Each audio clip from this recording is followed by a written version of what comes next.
El 24 de diciembre del año pasado, yo estaba en el norte de Tailandia y estaba celebrando la Navidad. Luego de eso estaba volviendo al hostal donde me estaba quedando y este estaba en Cerro Arriba, bien al norte en Tailandia. Estaba súper oscuro porque eran como las 2 de la mañana. Y para poder llegar a él había que seguir una especie de huella que estaba al costado de un bosque.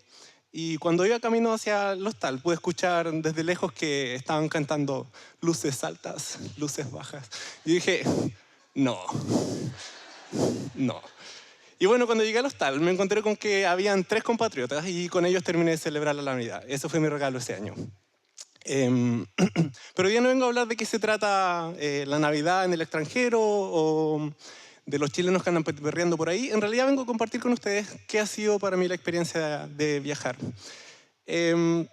Voy a partir por lo que uno puede ganar viajando. El viajar elimina tus prejuicios y expande tu mente. Ese es un hecho. Esto es casi una especie de ejercicio diario, porque para poder estar bien tienes que flexibilizar, tratar de comunicar, tratar de entender a las otras personas.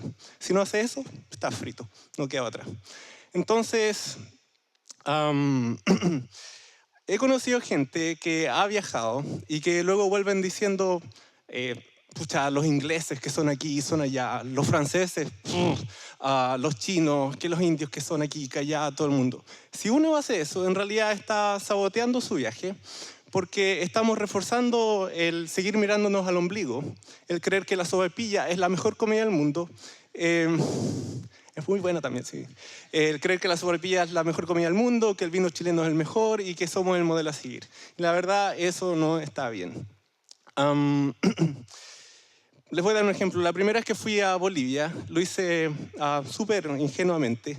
Y al conocer el país, la verdad, cambié toda la perspectiva que tenía de ese país. Fue realmente asombroso cómo uno da vuelta la propia tortilla que uno va ahí dorando en el sartén. Asimismo, cuando fui a India por primera vez, lo hice creyendo que en los Himalayas iba a encontrar el monopolio de la espiritualidad y que al volver de allá lo iba a hacer levitándose una nube de yoga y que una nube de safrón, que iba a volver iluminado. No, graso error. Cuando volví, no me había iluminado. Tampoco había conocido el monopolio de la espiritualidad. Sí, había conocido espiritualidad, pero no el monopolio. Pero sí, cuando llegué acá a Chile, lo hice con la convicción de que la espiritualidad está en todas partes. Y eso es así siempre y cuando uno esté realmente en el aquí y en el ahora. Viajar definitivamente expande tus horizontes y abre tu mente. Ups. Viajar es, bueno, ¿cómo lo podemos decir? Te hace darte cuenta que la línea de la vida está en que somos todos diferentes y que si bien es cierto no tenemos que creer lo mismo que otros creen, siempre vamos a encontrar cosas en común, como por ejemplo que valoramos la amistad, valoramos ser generosos y valoramos la bondad. Asimismo, viajar también es una experiencia de aprendizaje y descubrimiento, eso siempre es así. La primera vez que estuve en India, a ver, ahí está. Bueno, asistí a un concierto de sitar y al finalizar el concierto me acerqué a hablar con los músicos a ver de qué se trataba esto. Y bueno, me empezaron a explicar, el sitar está compuesto por estas partes, una calabaza, aquí tiene el brazo, etcétera, etcétera, 20 cuerdas. Y dije, wow, qué interesante. El sitarista me dijo, ¿te gustaría tomar clases conmigo mañana? Y le dije, ya, no me costó mucho decirle que no. Y entonces al día siguiente comencé a tomar clases por 2 semanas. Consideré que había sido tan poco que tuve que volver al año siguiente y ahí estuve estudiando más con él. Entonces, bueno, el hecho de viajar siempre se va a traducir en una especie de aprendizaje en lo general, porque viajar es eso, y también en lo particular como las experiencias que yo he tenido.